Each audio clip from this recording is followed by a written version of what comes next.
So it's another spoke in the wheel as far as BJP's plan to carry out several yatras in West Bengal. Its Save Democracy campaign is concerned because the division bench of Calcutta High Court has now sent back the case to the trial court that had initially allowed the BJP to go ahead with at least 3 rallies.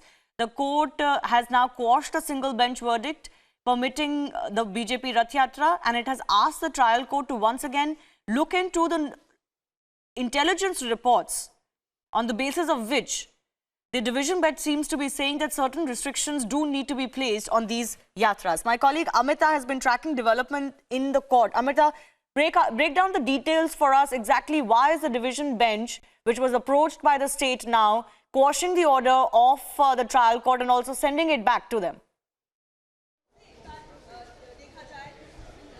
So this was a very interesting session in Calcutta High Court today when both the sides, both the parties, BJP, also the state, given their submissions in front of Debashish Kargupta, the Chief Justice Calcutta High Court. So during the submission only, the state lawyer AG Kishore Datta had said that yesterday the single bench judge Tapar Brata Chakraborty did not consider the intelligence reports, and he also said that he is not by constitution, he is not allowed to share it with the BJP. So this particular issue, Debashish Kargupta also, he brought up and he talked about this, that 36 intelligence reports across districts has to be considered by the next single bench where he is sending back this particular case.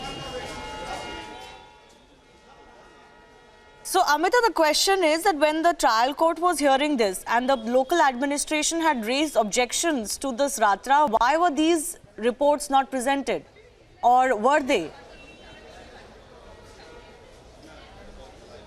See, these reports were presented and they were in the sealed envelopes, but the single bench judge Tapar Brata Chakraborty did not look into those sealed envelopes, and the proceedings went on. Yesterday the decision, that the verdict that had come up, that was on the basis of the previous filings, on the previous developments that had happened. So today the Chief Justice is emphasized on this very fact that this intelligence report has to be looked into.